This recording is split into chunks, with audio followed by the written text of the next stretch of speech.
And today we're visiting King Arthur Flour. Somehow we live in an era that has managed to turn a flour mill into a tourist spot. So we're about to do it. Yep.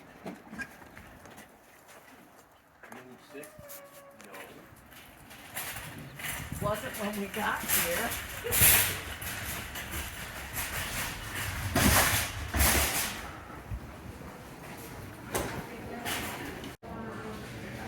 In the entryway, there's a schedule of the foods that they have for baking. And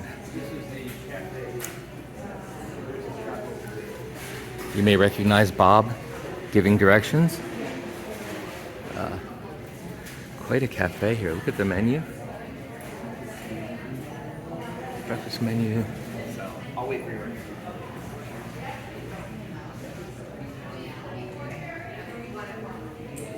Lunch menu.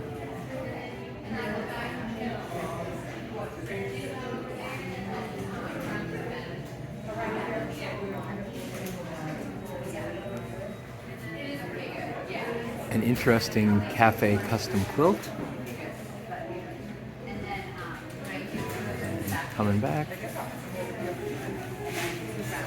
we have cafe selections, all sorts of breads and drinks and food to eat. I guess we're here at lunchtime. We're kind of right on the borderline here, so we'll see soon. And lots of drinks and other things to eat. Entering here into the shop, of course, King Arthur is known for their flour, sold all over the world. My wife is a big fan of using their flour. Here's some pizza dough mix, or pizza flour, I should say, I guess, for making pizza dough. And they got coconut flour for all of us keto people, and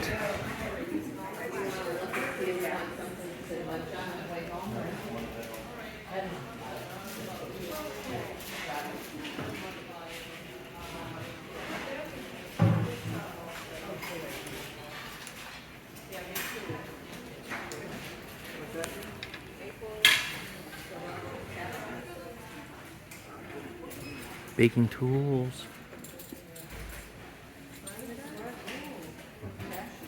mixes, scones, and waffles, and all sorts of things down there.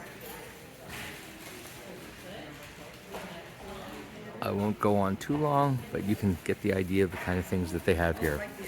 Lots of flours, lots of various baking mixes that can use the flours with, and a variety of tools and utensils that you can use. I just had to show this sourdough starty, as if there wasn't sourdough everywhere during the pandemic, but I'm sure theirs is very good. And love this old stove. And kind of funny to have the classic stove there and then have automatic bread makers for sale underneath it. Of course, a highlight here is some free samples of various products they have for sale. And what would a flower company turned tourist spot be without gear, especially t-shirts and hats and mugs?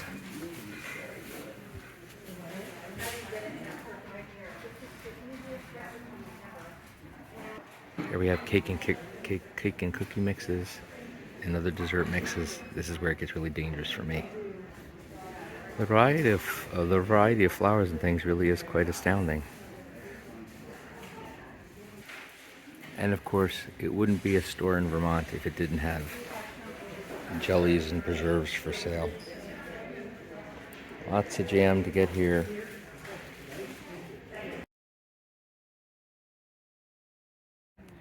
This is the main entrance coming into the King Arthur Baking Company facility. And you can see they have a nice outdoor seating area for folks to eat. Over here is the baking school. Yes, they have a baking school right here. And you can see some more of the outdoor seating area And this is the main parking lot. We actually parked in the back entrance, but this is the main parking lot for coming in.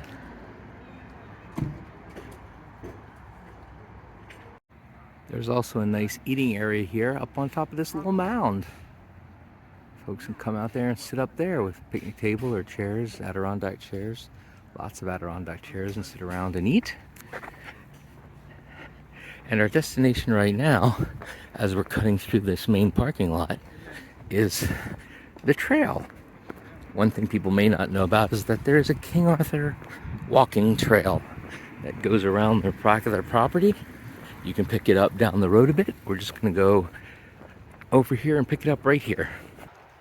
Well, as it turns out, the walking trail was not directly behind.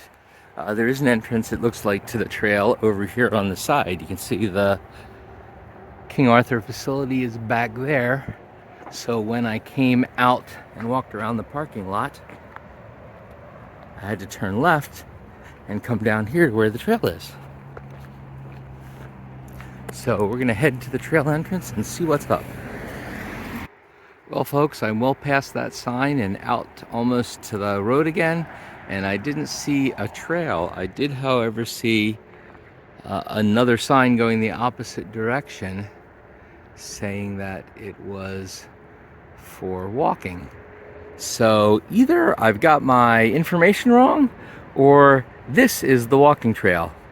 We will see. I guess the driveway could be the walking trail. Gonna look a little bit further, but I'm gonna think this might be it. Well, I actually decided to go out on Route 5 and walk down a little bit. Here's Mill Road. Mill Road might be the place where the trail begins. I'm gonna take a little bit of a walk and see. Oh, although it says no dead-end road and it says no turnaround. Well, I bet I can turn around.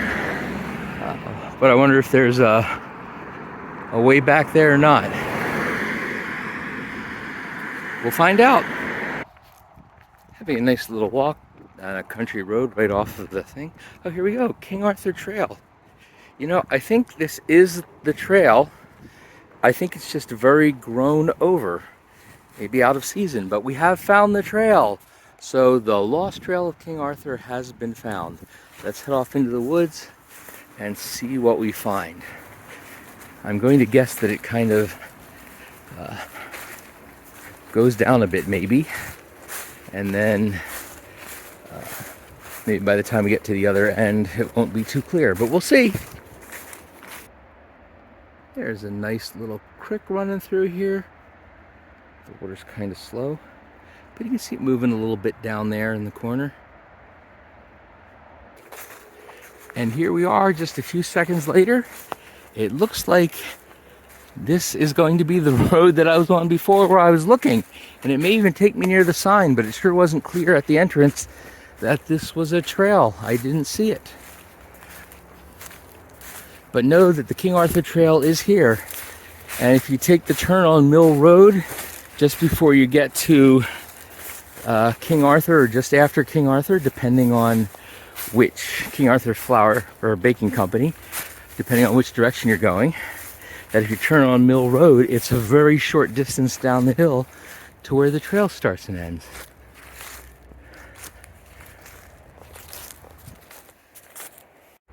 And here we are back at the entranceway, and you can see there's a sign on the left and the sign on the right. Sure enough, this is where it was, but it wasn't right where the sign is. It's kind of closer to where this sign is.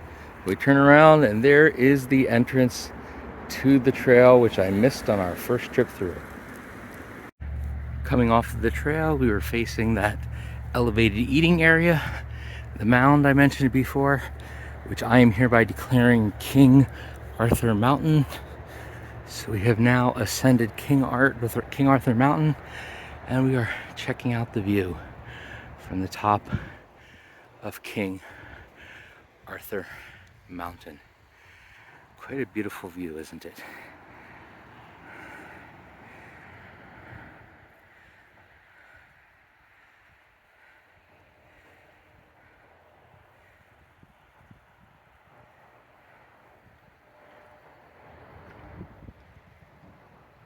All right, now I've discovered that if I had turned right coming out of the main entrance and facing the parking lot. If I had turned right, I would have found the main part of the King Arthur Trail instead of cutting across the parking lot. So here it is, the King Arthur Trail.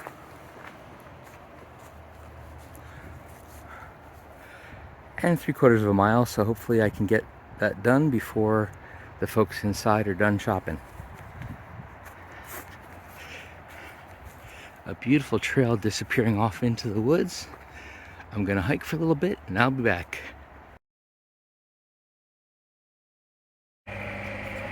We're about to check out the Simon Pearce factory store for glass blowing.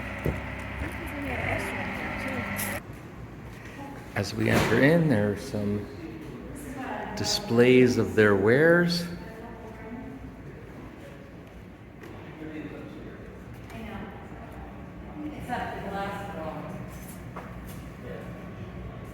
You can take a look here, see some more of the stuff that they make here. This is actually where they Right. blow glass. Okay. And some more of their lamps and things.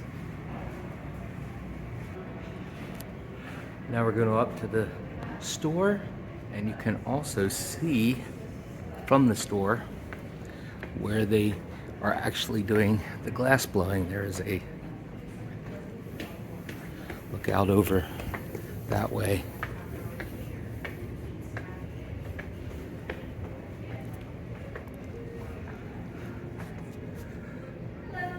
These lamps are very beautiful. Hello, thank you very much. I've got a mob with me. They're coming up the elevator.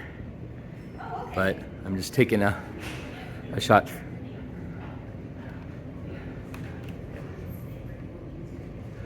Christmas trees.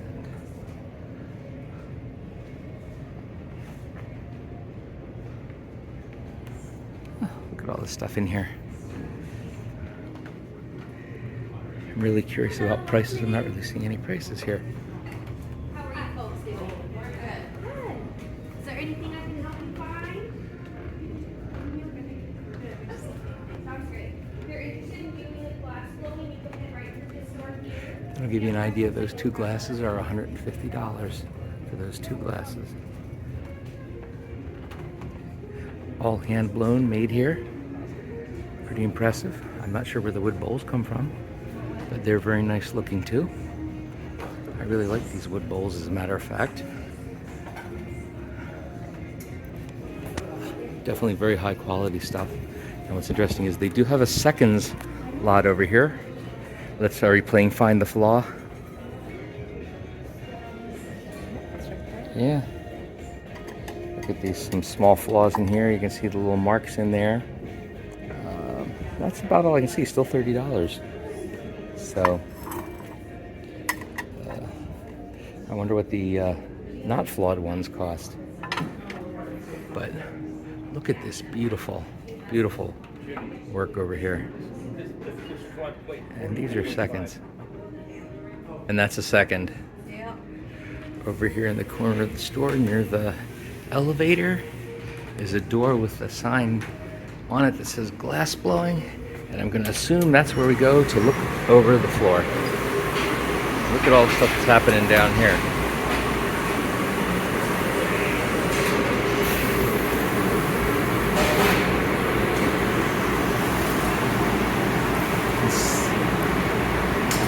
They are heating the glass down there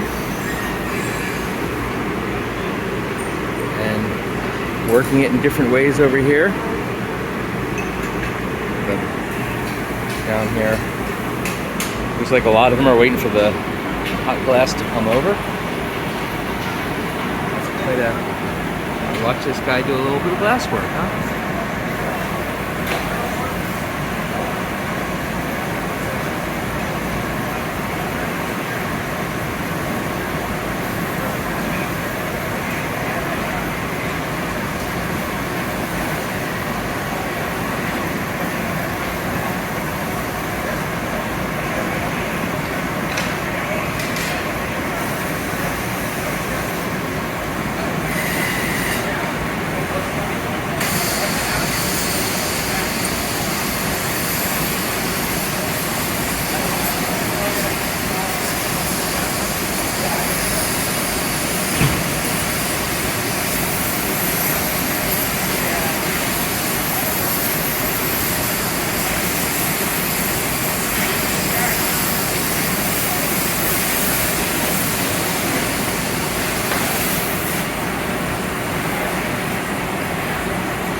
You can see how he used that mold in order to shape it into a bottle. I'm sure it could be some kind of liquor bottle, or maybe for storing maple syrup. Can you tell him in Vermont? Or probably a lot of other things too. Putting some little grooves and marks in it and straighten it out. Oh, pretty impressive.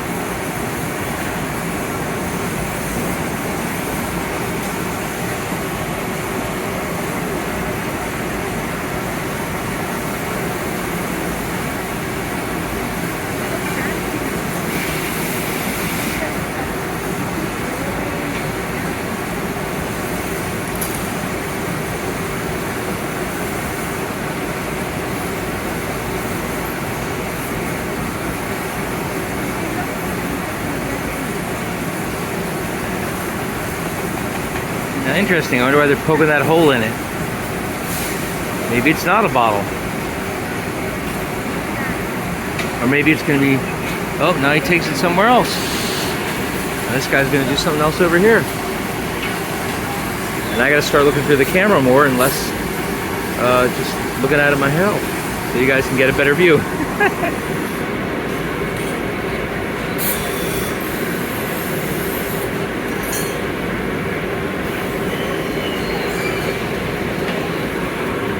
Now it's going into the furnace.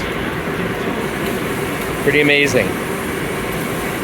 We're going to go look at a little bit of the rest of the floor here.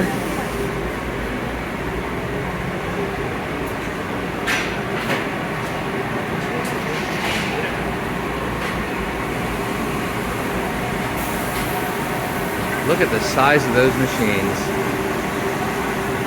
Zooming out to get a better view of the floor.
And now we're entering into the pottery section.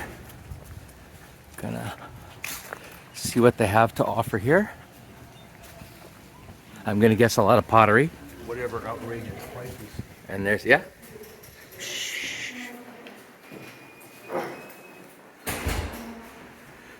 Okay, some information here. Yep. Take the tour up here. Check and see what we have upstairs. Oh, it looks like there is indeed going to be able to see stuff made here too.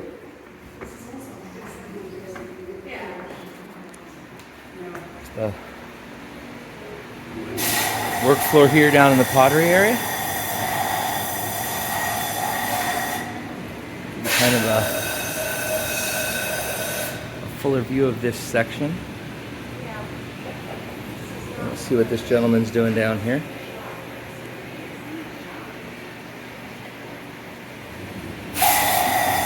Making little trees. Christmas trees seem to be very popular. Whether it's the glass ones over at the glassblowing place or the ceramic ones here. It's definitely making a lot. But of course, dishes and things like that are always good sellers for these kind of industries. More folks. I think we'll probably see this more coming back. But plates and serving dishes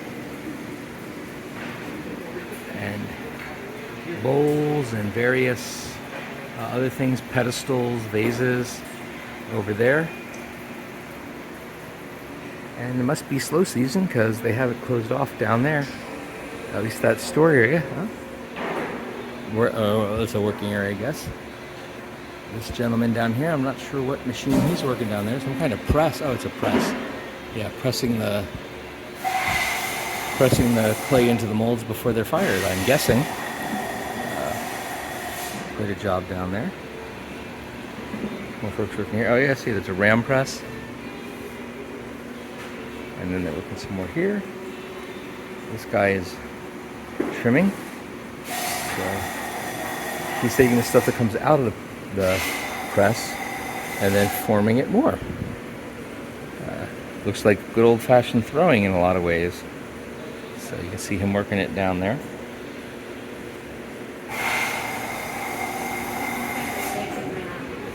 And then,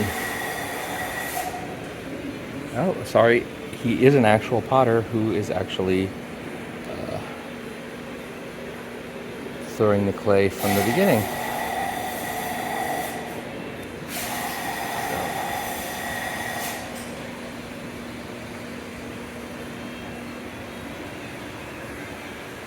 More equipment and more work, people using more molds down there. And that is the Simon Pearce pottery area.